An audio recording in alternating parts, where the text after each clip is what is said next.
নমস্কাৰ সাংবাদিক বন্ধুসকল, আজি আমি আমাৰ সোণাপুৰস্থিত ব্লক কংগ্ৰেছৰ অফিচত আমি আজি উপস্থিত হৈছোঁ। আজি কিছুদিন ধৰি আমাৰ সোণাপুৰ কচুতলিত যি উচ্ছেদৰ ঘটনা ঘটিছে তাৰ প্ৰতি আমি আজি সংবাদ মেল আমি সম্বোধন কৰিছোঁ। আমাৰ লগত আছে জিলা কামৰূপ মেট্ৰ সভাপতি গোপাল শৰ্মা ডাঙৰীয়া, ব্লকৰ সভাপতি বশিষ্ঠমণি ৰামদে ডাঙৰীয়া, ৰমেশ দা, আমি সকলো ইয়াত আছোঁ। ব্লকৰ গোটেই অৰুণ দাস ডাঙৰীয়া গোটেইখিনি আমাৰ আছে। গতিকে আমি গৈছিলোঁ যে আমি খবৰটো লওঁ, কাৰণ আমাৰ কথাটো হৈছে যে যেতিয়া মানুহ বিপদত পৰে, অসমৰ প্ৰতিজন মানুহ যেতিয়া বিপদত পৰে, বিপদৰ সময়ত আমি ৰাজনৈতিক দল হিচাপে আমি তেওঁলোকৰ খবৰ লোৱাটো আমাৰ নৈতিক দায়িত্ব। কিন্তু পুলিচে পুৰা এনেকুৱা বেষ্টনীত ৰাখিছে যাতে কোনো কাৰণতে আমি তাত যাব নোৱাৰিলোঁ। এতিয়া আমাৰ কথাটো হৈছে যে উচ্ছেদ যদি কৰিবলগীয়া হয়, সুপ্ৰিম কোৰ্টৰ গাইডলাইন আছে যে 1 মাহৰ আগত তেওঁলোকক নটিচ দিব লাগে। নটিচ দিয়াৰ পিছত তেওঁলোকক বেলেগ জেগাত সংস্থাপনৰ ব্যৱস্থা কৰিব লাগে। আৰু সুপ্ৰিম কোৰ্টৰ আৰু এটা গাইডলাইন আছে যে আপুনি যদি তেখেত দোষীও হয় কোনোবা, তেতিয়াও তেখেতৰ সম্পত্তিৰ ক্ষয় ক্ষতি কেতিয়াও কৰিব নোৱাৰে।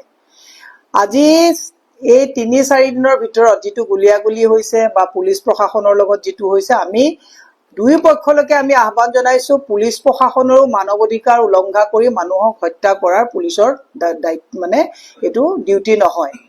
আমি সমান্তৰালভাৱে তাত থকা যিসকল বাসিন্দা আছে তেওঁলোককো কৈছোঁ যে কোনেও যাতে আইন হাতত তুলি নলয়।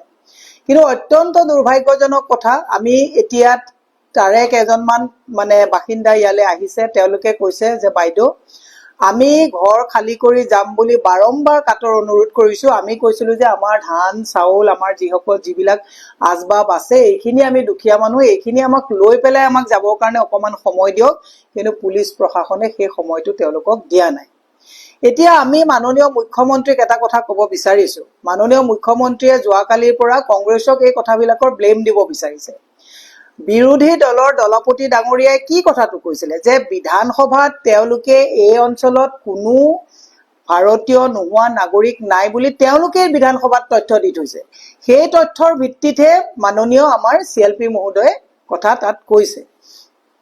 যোৱাকালি 10:30 বজাত যিটো CLPয়ে কোৱাৰ কাৰণে তেওঁলোকে এনেকুৱা পৰিৱেশ সৃষ্টি হৈছে বুলি ক'ব বিচাৰিছে। মই নিজে যোৱাকালি গোটেই দিনটো আমি তেখেতৰ লগত আছো।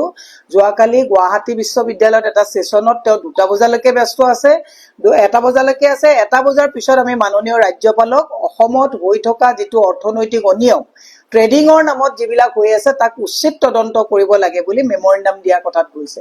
যে 10:30 বজাৰ কথাটো কেনেকে ক'লে ই এক ৰহস্যৰ আবদ্ধ। মাননীয় মুখ্যমন্ত্ৰীয়ে নিজে সদায় সাপ হৈ খুটে, বেজ হৈ জাৰে। মুখ্যমন্ত্ৰীক কৈছোঁ যে উচ্ছেদ যদি কৰিছে তেওঁলোকক নটিচ দি অকণমান সময় দি তেওঁলোকে যাতে নিজাববীয়া আচবাববিলাক অনিষ্ট নোহোৱাকৈ যাব পৰাকৈ ব্যৱস্থা দিব লাগে। কংগ্ৰেছক দোষাৰোপ কৰিব নালাগে। গৃহ বিভাগ কাৰ হাতত আছে? গৃহ বিভাগ মুখ্যমন্ত্ৰীৰ হাতত আছে। আজি এটা অঞ্চলত যদি গৃহ বিভাগে যদি উচ্ছেদ কৰিবলৈ আহি গৃহ বিভাগেই যদি ব্যৰ্থ হয়, তেতিয়াহ'লে আমি এটা কথা জনা উচিত যে ভৱিষ্যতে গৃহ বিভাগৰ দায়িত্বত থকা মুখ্যমন্ত্ৰীয়ে প্ৰটেকশ্যন দিব আমাক পাৰিবনে? ই এক বৃহৎ প্ৰশ্ন। সেইকাৰণে মুখ্যমন্ত্ৰীক কৈছোঁ যে হাল এৰি শিয়াল খেদিব নালাগে। আমি কোনো অবৈধ বেদখলকাৰীৰ ফেভাৰত নহয়।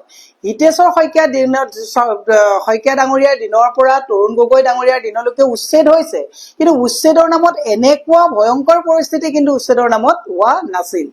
সেইকাৰণে মুখ্যমন্ত্ৰীক কৈছোঁ যে আপুনিয়ে সাপ হৈ খুটে, আপুনিয়ে বেজ হৈ জাৰে। ই অত্যন্ত দুৰ্ভাগ্যজনক কথা। মানুহক যিটো হিউমেন ৰাইটছ ভায়লেট কৰাৰ অধিকাৰটো কোনো প্ৰশাসনৰ নাই। সেইকাৰণে আমি কচুতলি ৰাইজকো আজি এই সোণাপুৰ ব্লক কংগ্ৰেছৰ অফিচৰ পৰা আমি আহ্বান জনাইছোঁ যে আপোনালোকে আইন হাতত তুলি নল'ব। চৰকাৰে যি নিৰ্দেশনা দিছে, চৰকাৰী আইনভাৱে আপোনালোকৰ স্থিতি সবলভাৱে ৰাখক, যাতে হিমন্ত বিশ্ব শৰ্মা ডাঙৰীয়াই আপোনালোকক যাতে ঢাল হিচাপে লৈ এক অশান্ত পৰিস্থিতিৰ সৃষ্টি কৰি তেওঁৰ পত্নীৰ সম্পত্তিৰ যাতে তদন্তৰ কথাবিলাক গাপ পেলাবৰ কাৰণে অন্য এটা যাতে পৰিৱেশ অসমত সৃষ্টি কৰিব নোৱাৰে, তাৰ কাৰণে মই সকলোকে হাতযোৰ কৰি আমি আহ্বান জনাইছোঁ। 2 নম্বৰতে কথা হৈছে যে উচ্ছেদকাৰীসকলৰ লগত যিবিলাক হৈ আছে এইটো চৰকাৰী প্ৰচেষ্টাত চলি থাকিব। কিন্তু মুখ্যমন্ত্ৰীজনে প্ৰত্যেকটো অসমৰ জ্বলন্ত সমস্যাক অন্য দিশত গতি কৰিবৰ কাৰণে আজি স্মাৰ্ট মিটাৰ, অত্যাৱশ্যকীয় সামগ্ৰীৰ মূল্য বৃদ্ধি, নিবনুৱা সমস্যাৰ বৃদ্ধি, আজি ট্ৰেডিঙৰ নামত হাজাৰ হাজাৰ কোটি টকা ক'ত সোমাইছে ক'ত ওলাইছে তাৰ কোনো মানে তদন্ত ভালকে হোৱা নাই। গোটেইবিলাক আপোনালোকে দেখিছে কোনে ক'ত হোটেলত ৰাখিছে ট্ৰেডিঙৰ নামত, কোন ক'ত কেনেকে আহি আত্মসমৰ্পণ কৰিছে, এইবিলাক গোটেই এখন চৰকাৰী মস্ত এখন জাল তাৰমানে। গতিকে এই গোটেই কথাবিলাকক লক্ষ্য ৰাখি অসমৰ ৰাইজলৈ আমি আহ্বান জনাইছো যে প্ৰতিজন মানুহ, যদি মই এটা কথাই কৈছো, যদি ইয়াত থকা কচুতলিত যদি কোনোবা ভাৰতীয় নাগৰিক নাই, তেতিয়াহ'লে গৃহ বিভাগে কি কৰিব লাগে যে ভাৰতীয় যদি নাগৰিক নহয় বিধিগত প্ৰথা অনুসৰি তেওঁলোকক ডিটেনশ্যন কেম্পত ৰাখক, ৰাখি লৈ পেলাই তেওঁলোকৰ ওপৰত বিচাৰ হওক। কিন্তু এনেকে জধে মধে গুলিয়াই, দুখ লাগিছে অলপ আগত দুজন পিতৃ আহিছে, কালিৰ পৰা ল'ৰা ছোৱালী বিচাৰি পোৱা নাই। ময়ো এগৰাকী মাতৃ, মোৰো যদি তেনেকুৱা এটা অৱস্থা হয়, মই সেইকাৰণে ছচিয়েল মিডিয়াটো আহ্বান জনাইছো, যাৰ ঘৰ ভাঙে, যাৰ ঘৰ জ্বলে তেওঁহে বুজি পায় যে এটা ঘৰ ভঙা বা এটা মানে ঘৰ জ্বলা এনেকুৱা পৰিস্থিতি এটাত কেনেকুৱা সমস্যা হয়। গতিকে মই দীঘলীয়া নকৰি সকলোকে আহ্বান জনাইছো যে অসমত যাতে এই সাপ হৈ খুটি বেজ হৈ জৰা, হাল এৰি শিয়াল খেদা এই চৰকাৰখনে যাতে অশান্ত পৰিৱেশ এটা সৃষ্টি কৰি মাহে মাহে হাজাৰ কোটি টকা ধাৰ লৈ নিজৰ গোটেই গাফিলতিবিলাক ঢাকিবৰ কাৰণে অসমখন অশান্ত কৰি, আপোনালোকে দেখিলে আজি কেইদিনমানৰ আগত বলৎকাৰীক লৈ নাৰী সুৰক্ষাৰ ক্ষেত্ৰত তেওঁলোকে বলৎকাৰীকো বিভাজিত কৰিলে হিন্দু আৰু মুছলমান লৈ। মই মহিলা কংগ্ৰেছৰ দায়িত্বশীল এগৰাকী সভানেত্ৰী হিচাপে কৈছো, সি বলৎকাৰী হিন্দুৱে হওক বা মুছলমানেই হওক উচিত শাস্তি পাব লাগে। বেদখল যদি কৰবাত হৈছে তাক উচ্ছেদ কৰিব লাগে, কিন্তু বিধিগত পথাৰে তেওঁলোকক নটিচ দি তেওঁলোকৰ যাতে সা সম্পত্তিৰ ক্ষয় ক্ষতি নহয়, কোনো মানুহক যাতে হত্যা কৰা নহয়, এনকাউণ্টাৰ কৰা নহয়, গুলিওৱা নহয়, এই বিধিগত প্ৰথা হিচাপে চৰকাৰে দায়িত্ব সহকাৰে তেওঁলোকক এভিকশ্যন কৰিলে আমাৰ ক'বলগীয়া কথা নাই। সেয়ে মই শেষত কচুতলিৰ ৰাইজৰ প্ৰতি মোৰো এটা দায়বদ্ধতা আছে, কাৰণ যোৱা নিৰ্বাচনত আমি ভোট বিচাৰি সেইবিলাক এলেকাত গৈছো, ৰাইজে আমাক ভোটত সঁহাৰি দিছে। আমি হিমন্ত বিশ্ব শৰ্মাৰ দৰে নহয় যে ভোটৰ সময়ত ৰাতি কথা পতা আৰু ভোটৰ পিছত মিয়া বুলি মানে মানুহক মানে ঘৃণাৰ এটা বাতাবৰণ সৃষ্টি কৰা, আমি তেনেকুৱা দুমুখীয়া সাপ নহয়। আমি কৈছো উচ্ছেদ হলে হিন্দু মানুহকো যিটো সুপ্ৰিম কোৰ্টৰ গাইডলাইন মতে আপোনাৰ বিধিগত প্ৰথাৰে সময়সীমা দিব লাগে, মুছলমানকো দিব লাগে, এই কথাটো আমি কৈছো। তাৰ মানে যে কংগ্ৰেছক তেওঁলোকে যিটো কালাৰ সানিব বিচাৰিছে এইটো নহয়।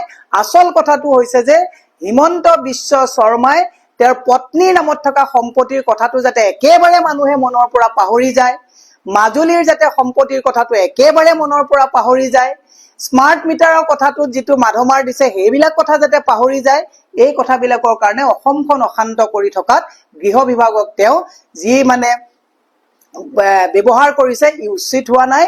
আমি সকলোকে আহ্বান কৰিছো যে অবৈধ যদি ক'ৰবাত বেদখল হৈ আছে তেওঁলোকক বেদখল মুক্ত কৰাত আমাৰ আপত্তি নাই, কিন্তু বিধিগত পথাৰে কৰিবৰ কাৰণে চৰকাৰক আমি টানি অনুৰোধ জনাইছো। প্ৰথম তিনিদিন সম্পূৰ্ণ শান্তিপূৰ্ণভাৱে উচ্ছেদ হৈছে, চতুৰ্থ দিনা এই পৰিৱেশৰ সৃষ্টি হৈছে। মুখ্যমন্ত্ৰীগৰাকীয়ে কৈছে কংগ্ৰেছৰ উচ্চতনিৰ ফলত এই লোকসকলে লাঠি জোং লৈ ওলাই আহি আৰক্ষী প্ৰশাসনৰ লোকক প্ৰহাৰ কৰিছে। আমি জনাত আজি কেইদিনমানৰ আগত কংগ্ৰেছৰ পৰাই গৈ পেলাই বিজেপিত জইন কৰা, মই নাম নকওঁ, দুজনমান নেতাই 3 দিনৰ পিছত তাতে এজন পঞ্চায়তৰ দায়িত্বত থকা ব্যক্তিৰ লগত তাত মিটিং কৰিছে, আৰু মিটিং কৰি এই উচতনি দি পেলাই তেওঁলোকে অশান্ত কৰি গোটেই কথাটো তেওঁলোকে কংগ্ৰেছলৈ বলটো তেওঁলোকে দিব বিচাৰিছে। কিন্তু এটা কথা মনত ৰাখিব, nothing is top secret in politics. Himanta Biswa শৰ্মাই যিমানেই অংক নকৰক কিয়, হিমন্ত বিশ্ব শৰ্মাৰ অংকৰো খবৰ দিয়াৰ আমাৰো তেনেকুৱা গুপ্তচৰ আছে, এই কথা অতি সোনকালে বাহিৰ হ'ব। ইয়াতে আৰু এটা মই এড কৰিব বিচাৰিম।